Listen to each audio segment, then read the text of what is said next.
The story of Strata is such a great story that like, I'm itching to get out. To me, the story is even greater than the music. And the music is great, don't get me wrong, but the story of Strata is such a great story.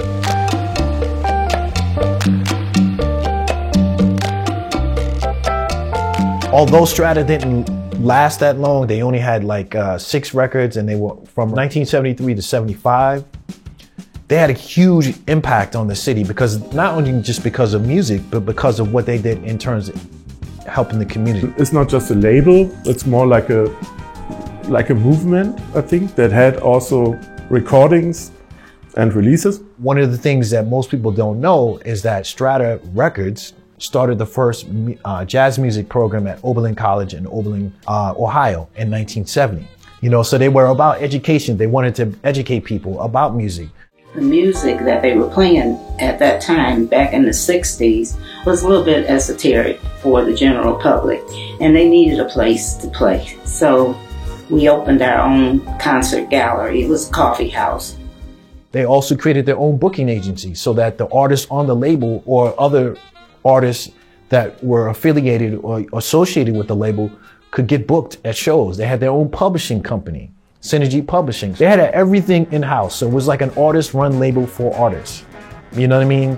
They helped out in the community, whenever they could do drives or anything like that. The list goes on, you know, I mean, they had such an impact for, you know, the small amount of time that they were around. They really put a really big stamp on the city of Detroit.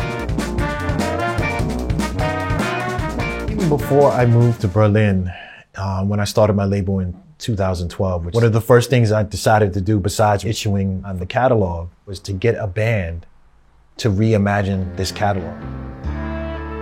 Bring it to, you know, a younger audience to get them into jazz. Cause you know, jazz has this stigma now that it's kind of like for, you know, old folks, people who, you know, sip on wine and eat cheese all day. And that's just not the case, you know what I mean? So I wanted to break that stereotype by getting some producers that I respect that make popular music that the younger crowd is, you know, grooving to. When the pandemic came, that slowed my ass down, sat my ass down, and I decided to like really just, you know, formulate my plan. And then I was like, wait a minute, I know Jürgen and Alex from Jazzanova. I know that they're big time record collectors. They know Strata, they know music, you know, they're good producers, and they have the Jazzanova live band. And so when I got here, that's when I really started having the conversation with them. Well, the next step for me in terms of actually, after, you know, talking to Ali again, okay, here's my plan. He's like, oh, well, I need to introduce you to Stefan Lazaring from Jazzanova. So Ollie told me, yeah, so Amir, he wants to do a project with the Strata music catalog with music that's been maybe not released or released already. And he wants to do something with a live band playing or replaying, reinterpreting, or I would say reimagining their catalog. And I said to Ollie, like after he told me, I was like, yeah, you did totally right. That's a great idea because it combines all the aspects of what I love about making music. So this to me sounded totally like how do you say, like a no-brainer. He set up a meeting. We sat down, we had a good conversation. I explained my idea. And he was like, well, I'm gonna take this idea and I'm gonna talk to the other guys and see what they think. They have a moniker called The Sound of Detroit. Strata Records, The Sound of Detroit. And that's very like poignant. It was a mixture between what you could call black music and hippie vibes and sort of pop music influences from that time, I guess. Stuff that was hip at the time. For me, it was a great reflection of what was going on in that city at that time, like 60s, 70s. So all these kinds of flavors of music and yeah, it sounds like free people doing what they love to do, basically. It's a bubble of urban culture, of urban black culture, but also maybe Latin and like really 70s vibe of Detroit, caught in that name, Strata. That it's not just a label. A couple of weeks later, he came back and he was like, hey, we really like this idea. And then the next steps after that were basically, we need to draw up an agreement between ourselves. The other important thing basically is getting them the music. Okay, I was like, here's 5 of my songs that I like a lot. You choose 5 of yours, and then let's come together and figure out what those songs are gonna look like finally, and how many songs are gonna be on the album. I remember a meeting with Stefan Leisring, Stefan Ulrich, and Christoph Adams and myself, where we just listened to the originals and just collected some ideas for grooves and feels and arrangements and just a general approach, where we were just collecting stuff. It's not just the song, it's the whole thing. I wanted to know about the studio. I wanted to know about the instruments they had, like the musicians, they were part of the session. And that's for me was the starting point. What first hits you is a certain atmosphere, and then you go into the detail as a listener and try to figure out what is actually going on there. What sort of sound did they use? What was the approach production-wise? And that's where you have already sort of opened that body and can start to imagine how you put your own ingredients together to make it sound as a whole. So yeah, you're looking at keyboard sounds, drum sounds, which always determine very much the overall picture that is going to evolve from what you're doing. Unfortunately, I didn't have sheet music for any of this stuff. I even asked the owner, she wasn't able to find any. So they had to basically make the sheet music, make everything else from scratch. So that took a long process. That was basically, besides the agreement between us, that was the other really important thing. I think it's one of the most difficult things when you work with musicians, how to get it across to different people who have completely never heard the music or not. They don't hear what you hear in your mind, so you have to get that across. I wanted to give them different views from my band's perspective. Like Chris had 3 or 4 songs he took care of. Stefan had 3 or 4 songs he took care of, me too. And so we have like little different perspectives. And then after that meeting,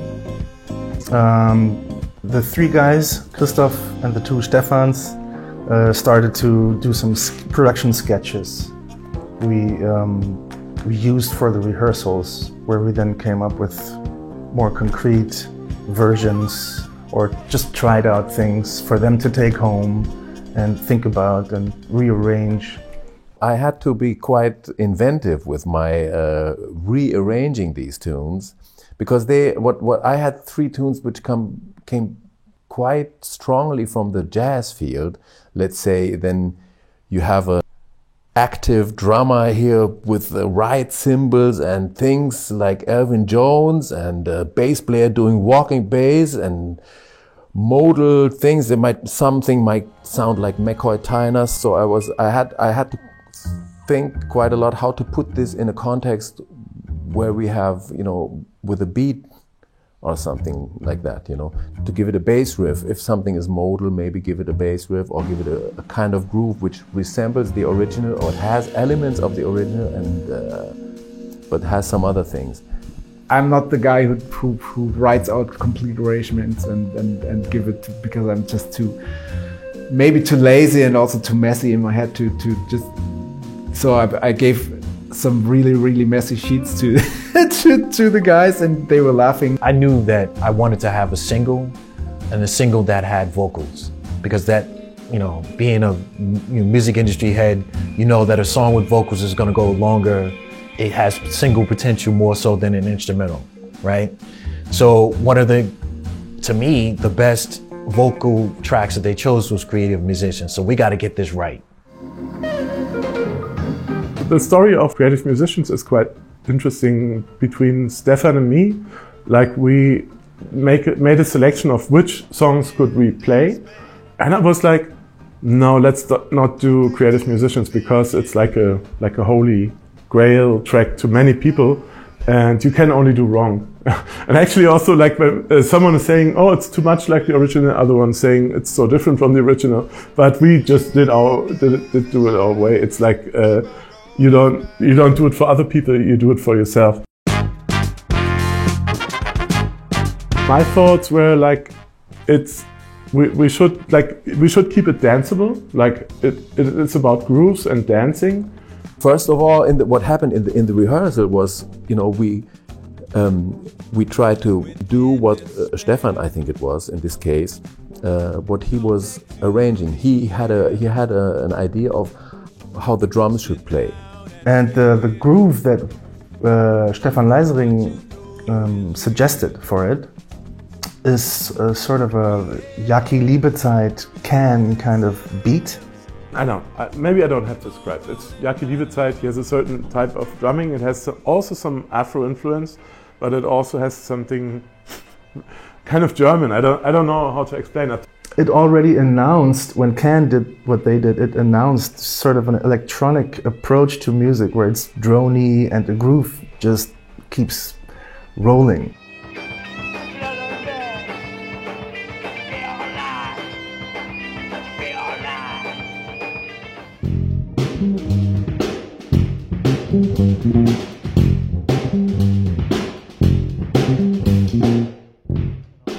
So this ingredient totally makes sense for this solution to like play live. We played everything live as a band in the studio, but still had this Can sort of steady electronic feel to it, which sort of comes from the Jazzanova side. The moment when you prepare something on your computer and then you send it out like MP3, everyone can listen and write up. Like, you don't have to explain or write notes or something. They listen and say, okay, cool. And that moment when you hear the band play the stuff you concepted in your computer, it's always like a great moment. The first time I heard them playing the music was like in April of last year. And I remember it because it was snowing that day. And I went into like this rehearsal space where they were at. And to be honest with you, I had no idea where they were going to go with this. Like, I was like just awake pretty much that whole week before, like just thinking like, okay, I trust them. That's why I did this with them, but I have no idea where this is going to go.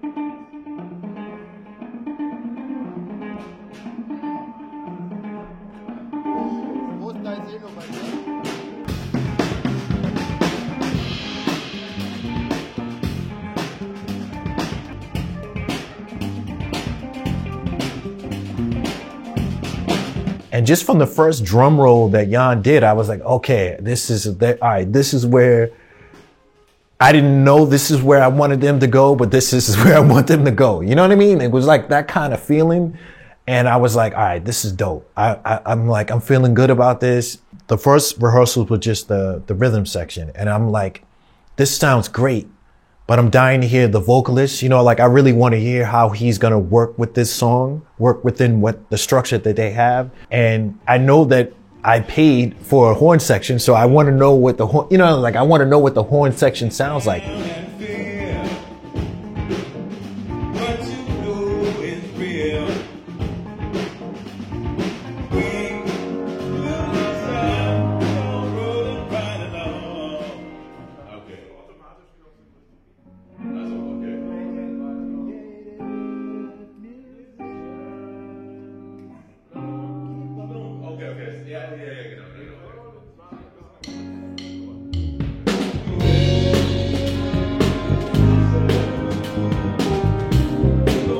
Hearing the final product of it, I was like, okay. So obviously this is what true musicians are able to do. They're able to hear something that you can't hear and bring it somewhere else back around that makes sense.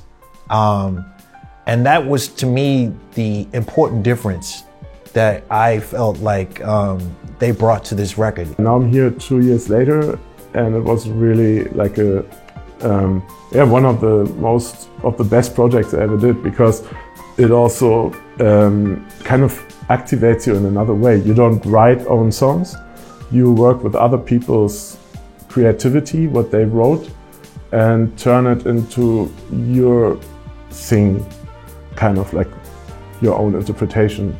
Yeah.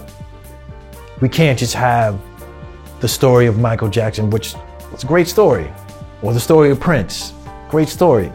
But there's so many other people before them and after them that have contributed to the history of music and the history of the world that need, you know, sunshine. They need light on them. And so I feel like it's important that these stories are told and put in front of people.